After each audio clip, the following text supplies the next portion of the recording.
Gracias, presidente. El doctor Guido Risso es doctor en Ciencias Jurídicas y especialista en constitucionalismo. Es también profesor adjunto regular de Derecho Constitucional en la Universidad de Buenos Aires, catedrático de Derecho Político en la Universidad de San Isidro y profesor visitante en diversas universidades extranjeras. Ha escrito 12 libros y numerosas publicaciones académicas en revistas jurídicas científicas, nacionales y extranjeras. Doctor Risso, le damos la palabra.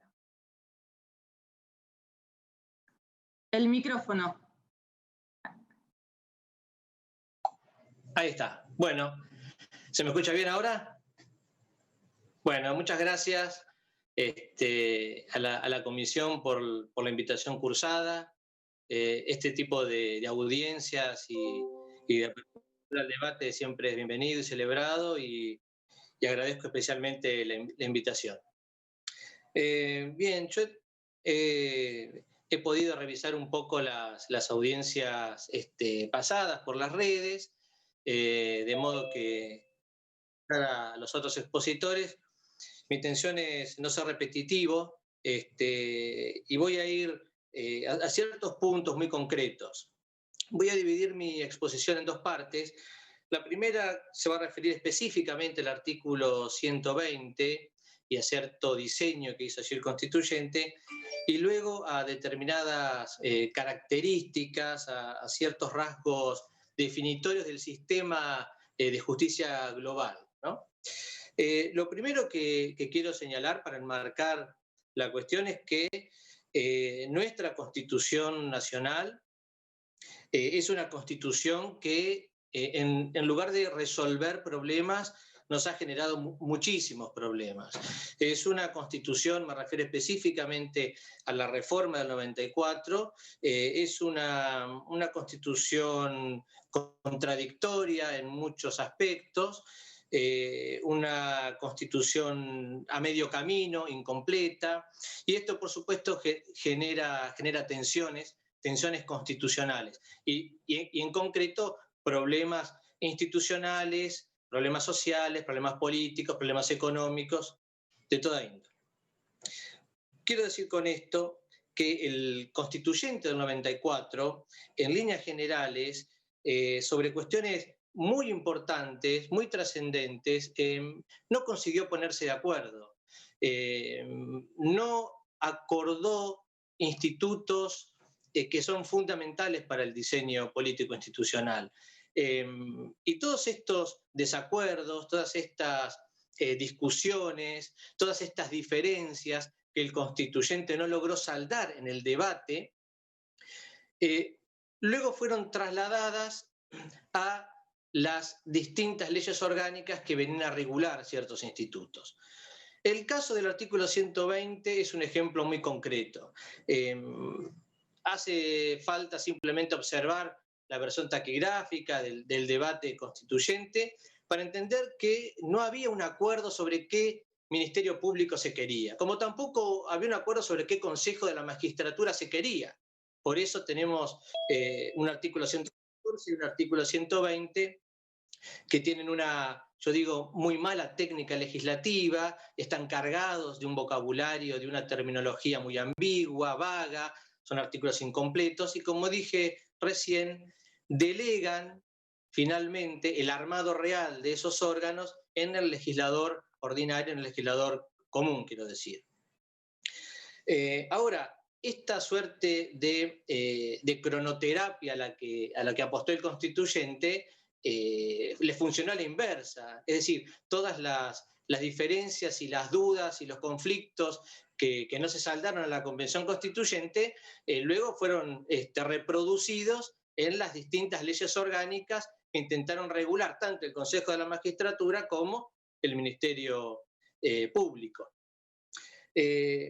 Fíjense, por ejemplo, que el constituyente no dice absolutamente nada sobre cómo se nombra el procurador general, cómo se remueve el procurador general y quién controla y de qué manera se controla el procurador general. Es decir, está guardando silencio sobre aspectos fundamentales del instituto. Entonces allí se abren las distintas discusiones, las distintas interpretaciones y miradas, que tienen que ver fundamentalmente con la mayoría parlamentaria que se requiere para la designación del Procurador General, la duración en el cargo y la manera de controlarlo. Respecto del primer punto, que es la mayoría parlamentaria, aquí lo que debemos señalar es que la mayoría de los 2/3, que es la que se ha venido aplicando en todos estos años, yo entiendo que es una mayoría inconstitucional. ¿En qué sentido? Es una mayoría agravada, y todas las mayorías agravadas son mayorías que están expresamente establecidas en el texto de la Constitución. Es decir, el constituyente, de que nosotros debemos presumir su consecuencia y su idoneidad, cuando decide establecer una mayoría agravada o calificada, lo hace, y lo hace expresamente, para designar al defensor del pueblo, para reformar la Constitución. Es decir, en el texto constitucional se indica de manera clara y expresa cuándo se requiere una mayoría agravada, justamente porque son mayorías excepcionales. Lo mismo sucede con la vitalicidad. La vitalicidad es una gran anomalía del sistema republicano. La vitalicidad es un resabio del sistema monárquico. En un sistema republicano, una de las características es la periodicidad en los cargos. La vitalicidad, insisto, es una contradicción con el republicanismo mismo. De modo que cuando el constituyente, consciente de esto, decide establecer la vitalicidad en algún cargo o función, lo hace expresamente, porque es consciente de que está allí jugando demasiado al límite. De modo que la vitalicidad, como anomalía, como excepción al sistema republicano, si es establecida de una excepcionalísima. Excepcionalísima. ¿Qué quiero decir con esto? Que el legislador común, no puede hacerle decir al constituyente lo que el constituyente ha decidido no decir. El legislador no puede establecer condiciones más gravosas que la que establece la propia Constitución. Por esa razón es que una ley no puede disponer o indicar una mayoría parlamentaria agravada, calificada de 2/3, cuando el constituyente no lo ha dicho. Porque, insisto, cuando el constituyente decide establecer este tipo de excepciones, lo hace y de forma expresa. Lo mismo se puede decir respecto de la vitalicidad. Esto realmente es abrumadoramente inconstitucional. Es sorprendente que hayamos sostenido durante tanto tiempo a un procurador general con un cargo vitalicio, ¿no? Es realmente sorprendente. O sea, a mí me sorprende del mismo modo como cuando recuerdo que antes se podía fumar en los aviones. Digo, me parece algo realmente irracional. En este caso es abrumadoramente inconstitucional una vitalicidad establecida por ley. De modo que allí, en estas cuestiones de las mayorías parlamentarias requeridas y la vitalicidad, me parece que en términos de dogmática constitucional no hay demasiado margen para la interpretación. Entiendo que muchos han defendido las mayorías parlamentarias agravadas, estos 2/3, apoyándose en la mayor legitimidad de origen que estas mayorías pueden proporcionar. Esto a mí me parece que hay una confusión, hay así una lógica un tanto extraña, porque la legitimidad de origen, primero, no tiene que ver con mayorías parlamentarias y esas cuestiones. La legitimidad es una cuestión de apoyo y consenso social, ciudadano. En realidad, lo que se refieren cuando intentan defender estos 2/3, se refieren a un respaldo de la estructura política, que es de alguna manera lo que decía el doctor Becerra al comienzo de la exposición. Ahora, este respaldo de la estructura política no deja de ser un respaldo coyuntural, porque toda estructura política es coyuntural. Tenemos numerosos ejemplos. La ex procuradora Gils Carbó fue designada por unanimidad. Es decir, esa unanimidad duró o se fue disolviendo en el aire a medida que cambiaba la coyuntura política. Es decir, hay allí un peligro cierto en confundir legitimidad de origen con respaldo de estructura política. Entonces, si nosotros entendemos que la legitimidad de origen nunca es dada por un respaldo de estructura, porque así es el sistema, siempre coyuntural, por una cuestión electoral y política, y porque la democracia necesita del disenso, de los cambios, y mucho más en las democracias modernas, que son democracias complejas, democracias muy dinámicas. Entonces, toda estructura política, todo respaldo que provenga de una estructura política, está enmarcado en este ritmo vértigo de las democracias modernas. Entonces, ¿a dónde tenemos que recostarnos? Yo diría que en la legitimidad de ejercicio, que es la legitimidad en el funcionamiento, en el ejercicio de la tarea, de la función. Y es entonces donde es importante entender el rol de la ciudadanía en los controles del ejercicio, para poder vincular esta legitimidad en el ejercicio con el apoyo social, el consenso ciudadano, el respaldo de la ciudadanía. Paso entonces a la segunda parte de mi exposición, que tiene que ver con estos rasgos definitorios del sistema global, que son muy corrosivos a mi entender, y que tienen que ver, desde mi visión, tienen que ver justamente con la existencia de un irracional sistema de sanciones. ¿Y por qué hablo de irracionalidad? Porque el sistema de sanciones que está establecido hoy, tanto para el Poder Judicial como para el Ministerio Público Fiscal, es un sistema de sanciones que es el responsable de generar muchas de las peores características del Poder Judicial, como la endogamia, el corporativismo, la creación de un microclima o de una guetización del Poder Judicial, de un aislamiento de la realidad social global, quiero decir. ¿Por qué digo que el sistema de sanciones genera o construye el escenario ideal para que estas características, la rigidez, la endogamia, el corporativismo, se afiancen en la estructura? Porque el sistema de sanciones, tal cual está establecido, genera un aseguramiento de la verticalización del sistema. La verticalización del sistema se apoya fundamentalmente en un sistema de sanciones que está dependiendo básicamente de los órganos superiores, que además pertenecen al mismo órgano que se está controlando.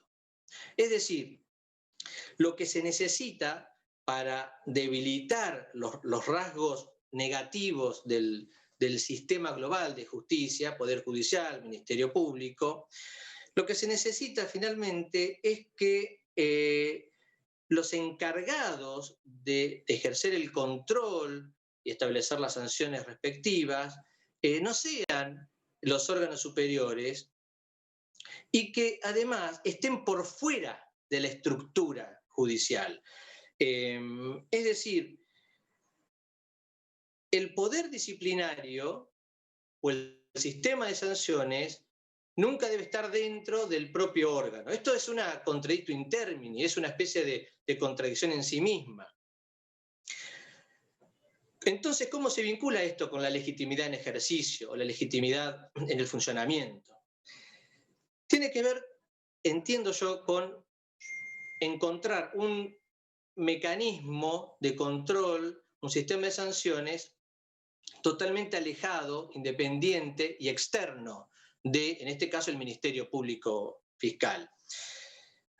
Entiendo que hay numerosos sistemas que responden a esta lógica, ¿no? Más aperturista, más democrática, quiero decir.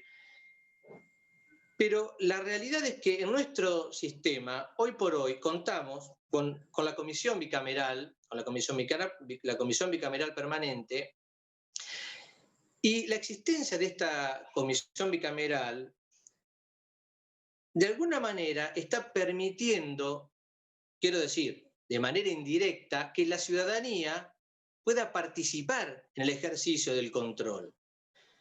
Desde el momento que la comisión bicameral está integrada por legisladores, que han sido todos ellos elegidos mediante el sufragio popular, entonces hay allí una mayor representación de la ciudadanía y en alguna medida una intervención de la ciudadanía en esta tarea, que es la de monitorear, la de controlar y la de establecer las sanciones respectivas en el marco del Ministerio Público. Es decir, para pasar en limpio mi exposición, lo primero entonces que tenemos que tener en claro es que nosotros debemos asumir y presumir la consecuencia del constituyente y entender que el constituyente, cuando quiere decir algo, lo dice y lo hace expresamente. El silencio del constituyente no habilita al legislador común a establecer condiciones y mucho menos a establecer condiciones que estén muy por encima de los estándares constitucionales en cuanto a la gravedad de esas condiciones. De modo que el legislador entonces no puede hacerle decir al constituyente lo que el constituyente ha decidido no decir. Si el constituyente hubiese querido decir que el procurador general se elegía por una mayoría agravada de 2/3, lo hubiese dicho, como lo hizo respecto de otros órganos y otras funciones. Y si el constituyente hubiese querido decir que el cargo del procurador era vitalicio, también lo hubiese dicho, como lo hizo respecto también de, por ejemplo, los jueces de la Corte, por decir un ejemplo. Entonces, esto lo debemos tener en claro, porque es el artículo 120 con el que contamos. Si el día de mañana decidimos reformar nuestro texto constitucional, lo cual desde mi entender es muy bienvenido, entonces allí podremos dar otro tipo de discusión, podremos incluso hasta pensar cuestiones más profundas, más sustanciales. Pero hoy por hoy, en el marco del artículo 120 y desde una mirada panorámica del texto constitucional, desde una mirada sistémica, nosotros no podemos al legislador otorgarle atribuciones constituyentes que sean además utilizadas en contra de la propia lógica constitucional, ¿no? Es decir, propia del republicanismo.